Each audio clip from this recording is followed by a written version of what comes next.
Olá a todos, muito obrigado por ter você comigo aqui novamente, seja bem-vindo mais uma vez a mais um vídeo inédito aqui nesse canal, um prazer enorme ter você aqui comigo mais uma vez, espero que todos estejam bem. Bom pessoal, hoje eu gostaria de comentar sobre The Burning, Chamas da Morte, filme de 1981 dirigido por Tony Maylam, com o roteiro do Bob Weinstein e do Peter Lawrence. O filme é baseado na lenda urbana nova-iorquina do maníaco Cropsey. E aí, o filme foi lançado nos cinemas em maio de 1981, só que a recepção crítica na época foi amplamente desfavorável, com muitos críticos ridicularizando as semelhanças do filme com Sexta-feira 13 e Sexta-feira 13 Parte 2. Bom, e aí, como eu tradicionalmente faço aqui no canal, vou ceder espaço, para a nossa contextualização sobre a obra, que é o seguinte: em 1980, o Harvey Weinstein, ele estava desesperado para entrar no ramo cinematográfico. Ele, inclusive, junto com seu irmão, são os cofundadores da Miramax. E aí é o seguinte: ele e seu sócio produtor, o Michael Coe, reconheceram o sucesso de alguns filmes de baixo orçamento como Massacre da Serra Elétrica e Halloween. Começaram a trocar histórias de terror. E aí eles acabaram ouvindo algumas histórias sobre a lenda de Cropsey, quando era um jovem campista no interior do estado de Nova York. E aí o Weinstein apresentou a ideia a Coe, Michael Coe, que gostou da ideia. Inclusive, o projeto foi iniciado antes da popularidade, do sucesso inesperado do Sean Cunningham em Sexta-feira 13, E aí o Harvey Weinstein cria um argumento de 5 páginas em 1979 sob o título The Cropsey Maniac. E aí acabou registrando isso em abril de 1980. O Michael Coe, por sua vez, ele diz que ele e o Harvey Weinstein e o produtor o Cork Burger levaram uma versão inicial do roteiro para o Festival de Cinema de Cannes de 1980, onde foi bem recebido, embora tenham rejeitado ofertas iniciais de 6 dígitos, pois eles esperavam conseguir mais dinheiro depois que o filme fosse filmado. Uma abordagem, no mínimo semelhante à forma como Sexta-feira 13 acabou conseguindo distribuição com a Paramount na época. O diretor britânico Tony Maylam, ele conhecido por documentários sobre música rock na década de 70, foi contratado então como diretor desse projeto no verão de 1980. Ele acabou conhecendo o Weinstein e o Burger enquanto os produtores trabalhavam como promotores de rock.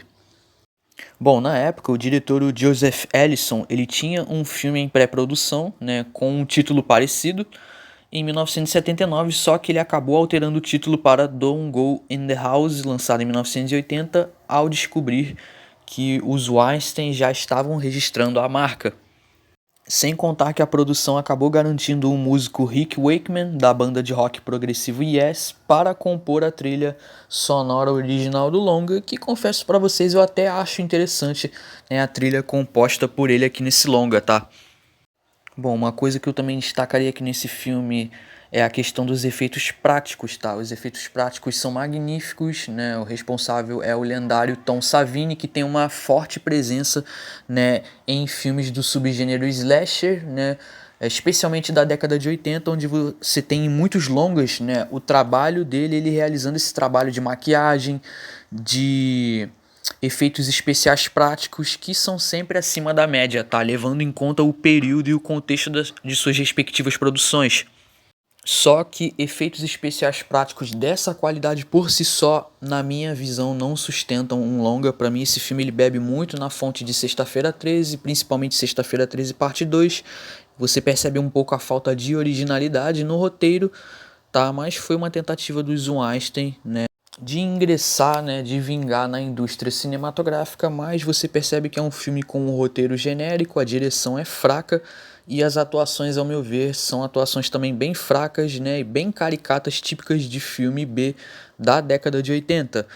Bom, o filme arrecadou um pouco mais de 700 mil nos Estados Unidos contra um orçamento de 1,5 milhão, Infelizmente o filme foi um fracasso de bilheteria devido à extrema saturação do subgênero slasher na época e também a forte concorrência com lançamentos simultâneos de outros filmes, como Sexta-feira 13 Parte 2 e Halloween 2 também, tá?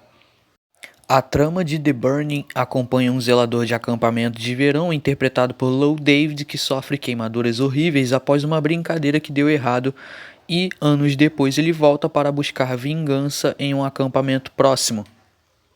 Bom, então no prólogo inicial o filme começa introduzindo esse zelador, né, e toda a tragédia ali que acontece com ele no acampamento de Blackfoot, e aí anos depois é sugerido então que ele retorna para buscar vingança. Ele tem o corpo todo queimado, né, por conta de uma brincadeira que acaba dando errado ali.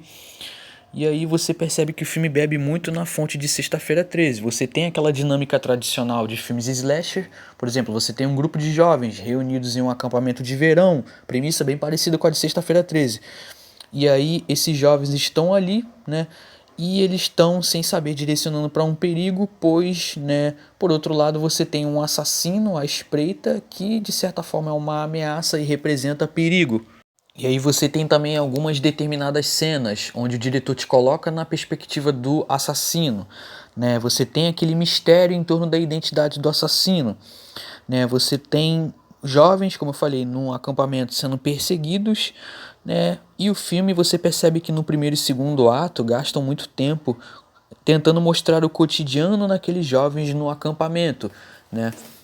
E aí você percebe que 50 minutos iniciais, né, você tem essa dinâmica de relacionamento entre os jovens, e o terror mesmo só começa a ingressar a partir de quase uma hora de filme. É um filme bastante lento, você percebe que tem um ritmo irregular. No terceiro ato, então, quando o assassino finalmente começa a atacar, você tem uma tentativa de construção de uma tensão, mas o filme falha nisso, na minha visão. Ele falha ao tentar construir alguma tensão em algumas cenas de perseguição e de suspense. Você vê que a trilha sonora até tem um certo destaque, tá? Mas assim, nada assim memorável, nada brilhante, tá? É um filme genérico slasher oitentista, se tornou um clássico cult, óbvio, né? Posteriormente, com reavaliações de alguns críticos. Mas assim, é apenas um filme em tese divertido, né? Apenas uma opção de entretenimento para você se divertir, né? Se você aceita esse tipo de entretenimento. Mas não passa disso, percebe? Claro, você tem ótimos efeitos especiais do Tom Savini, mas como mencionei anteriormente, apenas os efeitos especiais de qualidade, que se destacam até, não são suficientes para poder manter esse longa no meu ponto de vista. Bom, um roteiro no meu ponto de vista genérico, atuações fracas, tá? Você tem realmente uma falta de construção de tensão, o filme não consegue. As atuações também são bem fracas e caricatas, típico da década de 80. É um filme que tem uma premissa e uma dinâmica bem semelhante com o longa que eu já analisei aqui no canal recentemente, que é Acampamento Sinistro, Sleepaway Camp, que eu achei até um pouco melhor do que The Burning. Bom, The Burning pode divertir alguns, pode ser um clássico cult para outros, mas não me prendeu. Bom, eu fecho The Burning, Chamas da Morte, com nota 5. Não acho que seja um filme ruim, mas acho que tem uma execução fraca, né, uma falta de originalidade, porque você percebe que ele é bastante semelhante a Sexta-feira 13 2. É um filme que bebe muito da fonte de Sexta-feira 13 parte 2. Quem assistir ao filme vai saber. Mas é isso, o filme nasceu na época de ouro do slasher, né, e não tinha como ser mais do que isso. Bom, vou fechando a minha análise por aqui, esse seria meu comentário por hoje. Se gostou, por favor, deixe seu like, comente sua opinião abaixo. Muito obrigado a todos pela paciência e pela atenção, vou ficando por aqui. Por hoje é isso, muito obrigado a todos e até a próxima.